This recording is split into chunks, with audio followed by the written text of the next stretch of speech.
그래서 전 이 사실을 보고 애플 주식을 추가 매수했습니다.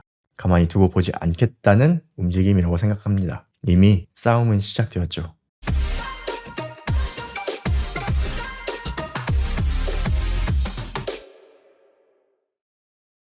안녕하세요, 영디비입니다. 애플에서 지난 9월 이벤트를 통해서 여러 가지 제품을 출시했습니다. 가장 먼저 아이폰 16 시리즈 그리고 프로 시리즈가 있어요. 이번에 제가 해외 직구하려고 했는데 한국이 1차 출시국이더라고요. 테스트 해볼 것이 있는데 어떻게 해야 할지 고민입니다. 그리고 애플워치 10이 있었죠. 그런데 역시나 오늘 본격적으로 알아볼 제품은 에어팟 시리즈입니다. 에어팟 3세대가 2021년 출시하고 무려 4년이 지나서 에어팟 4가 출시했습니다. 잠깐, 그런데 왜 에어팟은 에어팟 2세대, 에어팟 3세대 이렇게 표기하다 에어팟 4가 되었을까요? 신기하네. 에어팟 4가 루머와 거의 비슷하게 두 가지로 출시했습니다. 에어팟 4는 기본 모델과 에어팟 4 액티브 노이즈 캔슬링 모델 두 가지로 출시되며 가격은 199,000원과 269,000원입니다. 일단 에어팟 4는 디자인이 바뀌었습니다. 변경된 디자인으로 착용감이 바뀌었고 사운드도 바뀌었다고 합니다. 에어팟 3도 오픈형 중에서는 상당히 좋은 사운드를 가진 제품이었는데 얼마나 더 좋아졌을지 기대가 됩니다. 그리고 드디어 애플도 오픈형 디자인으로 액티브 노이즈 캔슬링을 탑재하였습니다. 에어팟 3세대와 비교해서 ANC 탑재를 위해 H1 칩에서 H2 칩으로 변경되었습니다. 이 ANC는 특이하게 ANC만이 아니라 주변음 허용 모드까지 탑재가 되었네요. 실제로 오픈형 이어폰은 귀가 완전히 막히는 구조가 아니라서 주변 소리가 많이 들리는데 왜 이런 주변음 허용 모드가 탑재되었는지, 그리고 그 효과는 제품이 나오면 테스트를 해봐야 알 것 같습니다. 그런데 적응형 오디오 기능이 있어서 이 주변음 허용 모드가 탑재되었을 것이라는 생각도 들긴 합니다. 그리고 이 드라이버는 변경이나 개선이 있었는지는 저도 나와봐야지 확인이 가능할 것 같습니다. 그리고 충전 케이스는 USB-C 타입으로 변경되었습니다. 그런데 사용시간이 광고에서는 길다고 하지만 실제로는 줄었습니다. 에어팟 3가 이어버드 단독 6시간 사용할 수 있었는데 에어팟 4는 이어버드 단독 5시간 사용할 수 있습니다. 아마도 H2 칩으로 변경되면서 칩이 소모하는 배터리가 늘어난 것 같아요. 그리고 ANC를 켜면 최대 4시간으로 줄어듭니다. 그리고 여기 방수가 추가된 것 같지만 실제 에어팟 3도 IPX4 등급 방수가 가능했고요. 에어팟 4는 IP54 등급으로 방진 기능이 추가되었다고 보면 됩니다. 오디오 기술에도 추가된 기능들이 있죠. 음성 분리는 통화를 더 잘 되게 하는 기능이고요. 개인 맞춤형 음량 기능도 에어팟 프로 2에 있는 기능이죠. 마지막으로 기압 균일화를 위한 통풍구 시스템이 있는데 이게 커널형이 아닌 오픈형에서 왜 이런 기능이 필요할까 하는 의문이 생기네요. 얼마나 착용이 잘 되면 이런 기능을 넣었는지 출시하면 빠르게 확인해 보도록 하겠습니다. 그리고 에어팟 맥스를 소개를 했어요. 네, 소개를 했네요. 메인 이벤트에서 이런 제품을 소개한다니 이거 조금 놀랍네요. 시간 채울만한 것이 없었나요? 이 에어팟 맥스는 라이트닝 단자에서 USB-C 단자로 변경되었고 색상도 변경이 되었습니다. 끝! 제가 가장 놀란 건 에어팟 프로 2를 소개해줬어요. 이 에어팟 프로 2는 2022년에 출시했었는데 말이죠. 그리고 또 한 번의 업데이트를 예고해 주었습니다.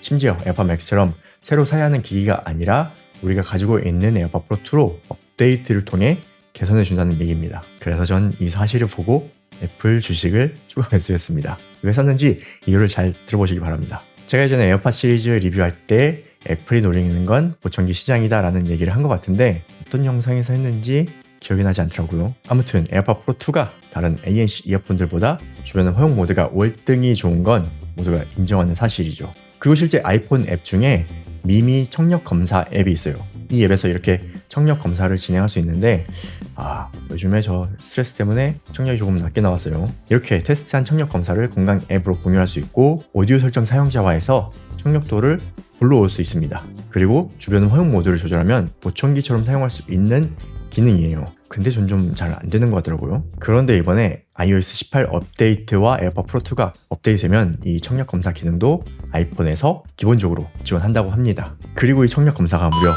임상 등급의 비처방 보청 기능이라고 하네요. 그러면 더욱 자연스럽게 에어팟 프로 2를 보청기로 사용할 수 있다는 얘기죠. We're here to celebrate you. 이렇게 보청기로 사용할 수 있다는 얘기입니다. 심지어 새로 구입해야 하는 것이 아니고 지금 가지고 있는 에어팟 프로 2로 가능하다는 것이 핵심이죠. 이 애플이 왜 보청기 기능까지 추가했을까요? 여기 세계보건기구에 따르면 15억 명의 사람이 청력 손실을 앓는 채 살아가고 있는데 이 중에서 경도와 중증도까지 에어팟 프로 2의 기능으로 보청기처럼 보조할 수 있다고 합니다. 그리고 이 경도와 중증도에 있는 사람이 약 10억 명이라고 하네요. 약 3분의 2 수준이죠. 이 정도의 사람이 에어팟 프로 2로 보청기 대신 사용할 수 있다는 거예요. 그러면 청력각 장애인까지 에어팟 프로 2를 판매할 수 있다는 겁니다. 애플은 이렇게 보청기 시장까지 먹으려고 계획했던 것이죠.